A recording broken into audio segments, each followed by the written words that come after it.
Hello everyone, welcome to Rasayan Academy. So guys, this is our second video in the series of important questions for the GATE 2021. So guys, what are we going to talk about? So first thing first, I have taken 4 questions. All of these questions are this time from the organic chemistry, and I hope that all of these reactions are going to help you in understanding the stereochemical aspect of reactions. So this has become a most prevalent type of question which is getting asked in your GATE or CSIR NET exam and very popularly now in the IIT JAM exam as well. Alright, so in all of these major competitive examinations, the stereochemical aspect of the reactions has a very important role to play. So that is why I have taken these questions which are going to help you in understanding the same. So all the questions are on organic. Let's talk about this one by one. So this is your question number 1. The major product of the following reaction is. So guys, if you want, stop the video, do it by yourself. The first thing that you have to do is identify that which reaction is given to you. So you have a trimethylsilyl group, you have an alcohol, and you have a base. So it is your hydride base. So looking at this molecule only, you are able to recognize, if you have studied, that it is Peterson elimination in the presence of base. So it is Peterson elimination reaction in the presence of basic medium. So it has two different stereochemistry. In the presence of acid, it is your anti-elimination. In the presence of a base, it is going to be syn elimination, right? It will be syn elimination. What do I mean by that? In the presence of a base, guys, you have to write this molecule in this manner, or let's say in such a manner, so that both of these silicon, let's say SiMe3, I'm writing on this side, and your oxygen, both of them come on the same side. And since there is a base, the hydride base takes away this proton, it becomes O minus. So deliberately I have written O minus over here. So you have to write this molecule in such a manner that there is a rotation from this carbon-carbon bond. Both of your silicon and the oxygen or the oxide ion, they are on the same side. So if there is a rotation, the molecule becomes like this. Yes, if there is a rotation from this carbon-carbon bond, we are rotating.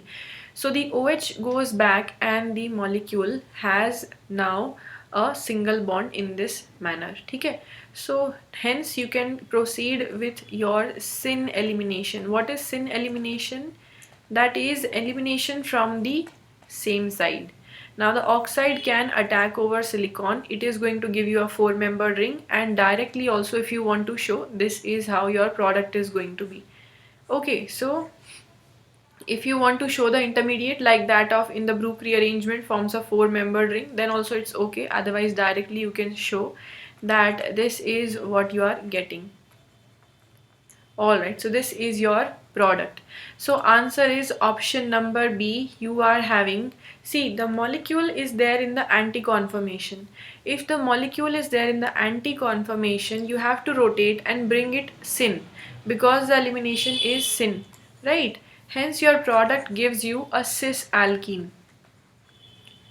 or a Z alkene. It gives you a Z alkene over here. If let's say you already had both of these group on the same side, silicon and OH, and then also if it was trans like this, right? For example, if you have a molecule in this manner, which is let's say having silicon below SiMe3, and it is also having the OH below, then you don't have to do any rotation or anything. It is going to eliminate just like that, and then it would give you option number A. Okay, because Peterson elimination in the presence of a base is syn elimination. Alright, okay, very well. So this is very important question. Answer is option number B. Now guys, I don't want to confuse you, but I want all of you to study the Peterson elimination, and let's talk about one more possibility. of this question. Okay, so this question could also be asked in one more method. एक side पे it is the base, on the other side it is the acid which is given to you. Now tell me what are the answer, option A and option B. What is A and B that is formed?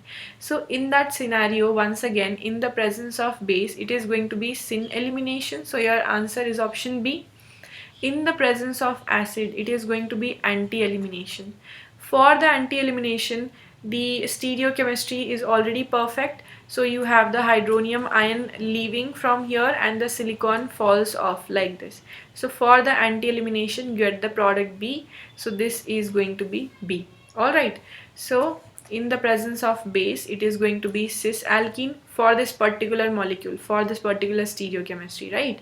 And this is going to be anti-elimination, your trans alkene. Alright, so I hope that you must have read this in the 100 name reaction series, Peterson elimination. Okay. Now second reaction is again very important. The question is asking you major product in the following reaction sequence is. Question number 2 it is. And very important and also not very difficult. Let's see. So first thing, metachloroperbenzoic acid, sodium bicarbonate, that is slightly basic conditions. So here we are. First step is your Baeyer-Villiger oxidation. How do I know that? Why am I not doing epoxidation? Because metachloroperbenzoic acid के presence में there is a huge possibility that first of all you are getting this Baeyer-Villiger oxidation, right? ये जो alkene है, it is a little bit hindered. From below it is hindered because it is half chair conformation, so this face is already hindered. Above also it is hindered. So metachloroperbenzoic acid, it is going to attack on the oxygen itself, okay, on the carbonyl carbon itself. So I am guys directly going to write what is going to be your intermediate, because I hope that you can you know the mechanism of Baeyer-Villiger oxidation, and if you don't, तो आप जा सकते हो in the 100 name reaction series and just see it. Okay, very quickly you will be able to see. So what happens is guys, you have a secondary carbon over here, you have a tertiary carbon over here. So let's say if the oxygen has to be migrated, what is Baeyer-Villiger oxidation? It is your oxidation of ketone into ester, right? So which carbon will migrate when it forms the tetrahedral intermediate? The more substituted carbon.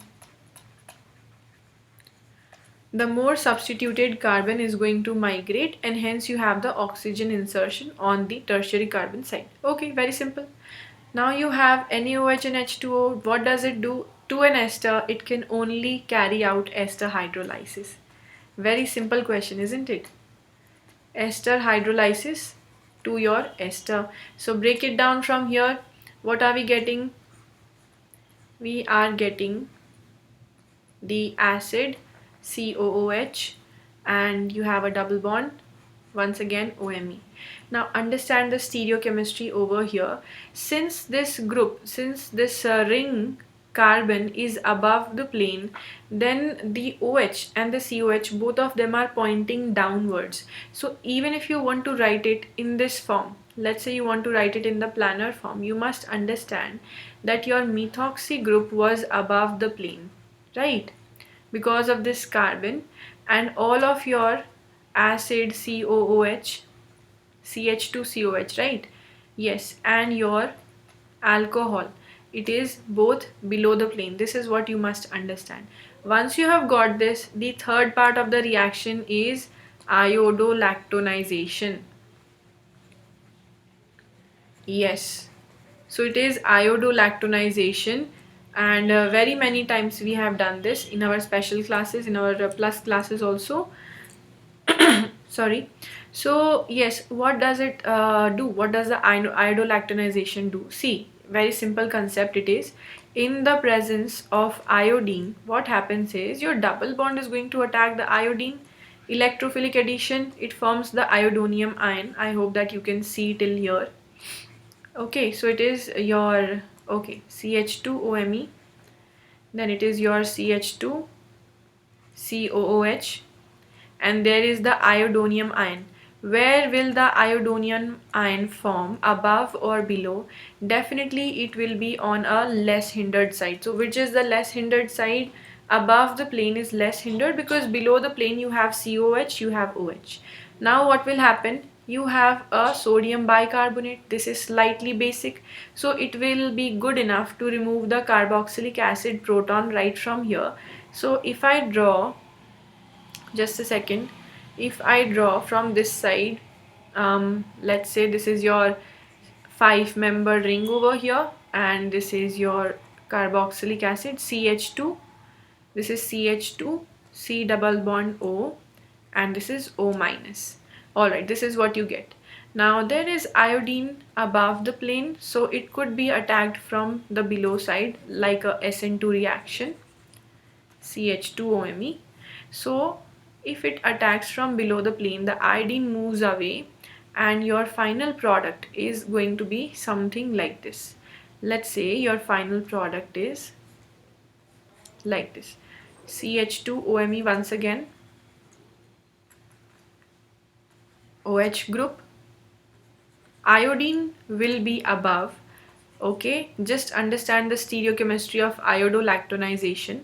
All of these groups, the oxygen from the carboxylic acid, and then there is a CH2 group, so all of this will be below. So this is your stereochemistry of the iodolactonization reaction. Answer is option number A. Very simple reaction this is, guys. Okay, so first of all you are having the Baeyer-Villiger oxidation, right? You are having the Baeyer-Villiger oxidation, and in the second reaction you have ester hydrolysis like this, and in the third reaction you have iodolactonization. So iodine and the CH2Me group will be on the top side, OH is below, and the whole carboxylic acid was below, so it attacked from the below only onto this double bonded carbon, right? Okay, so we are done with question number 2. Let's move on to question 3. Let's move on to question 3 now. What does it say? In this following reaction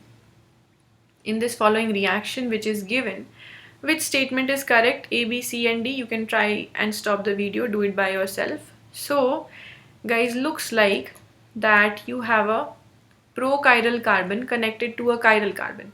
That is, your ketone carbon, your alkene carbon, all of these are called prochiral carbons, and when it is connected to your chiral carbon, it is going to give you 2 diastereomers. Okay, that gives you 2 diastereoisomers or diastereomers. Okay, right. So this is a diastereoselective reaction, you got it already, but let me also tell you the name of this particular reaction. What do you see over here? In the presence of TiCl4. So there are 2 things that you need to remember. First is what is the type of this reaction. Then second thing, you have to use the Cramp's rule for understanding or for predicting the diastereoselectivity of this reaction. So first thing first, in the presence of your carbonyl, right, carbonyl in the presence of TiCl4, it is going to form this Lewis acid base adduct like this, and hence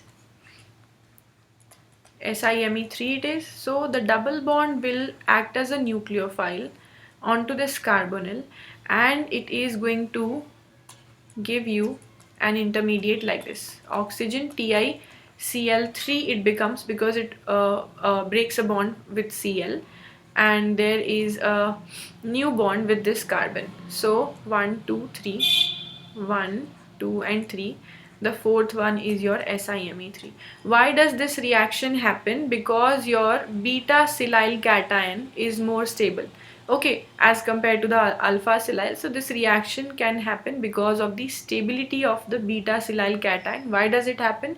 Because of the hyperconjugation of the sigma bond into this bond like this. Okay, so that is all we need to know about this. Ab dekho, there is a Cl minus attacks on silicon, the bond opens away, and you are getting this product.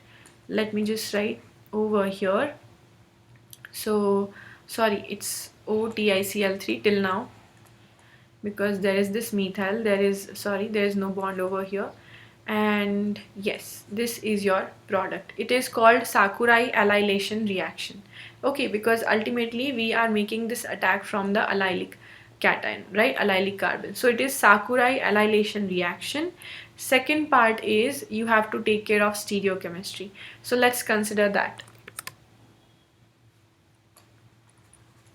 You have a hydrogen below the plane. So your nucleophile, which is, let's say this is your pH group. Let's say this is, alright, let us just draw over here. So this is your pH, sorry, first let's draw the carbonyl and the hydrogen. Now the pH is below, methyl is on the left hand side, hydrogen is on the right hand side. Let's draw it like this because the stereochemistry is mentioned.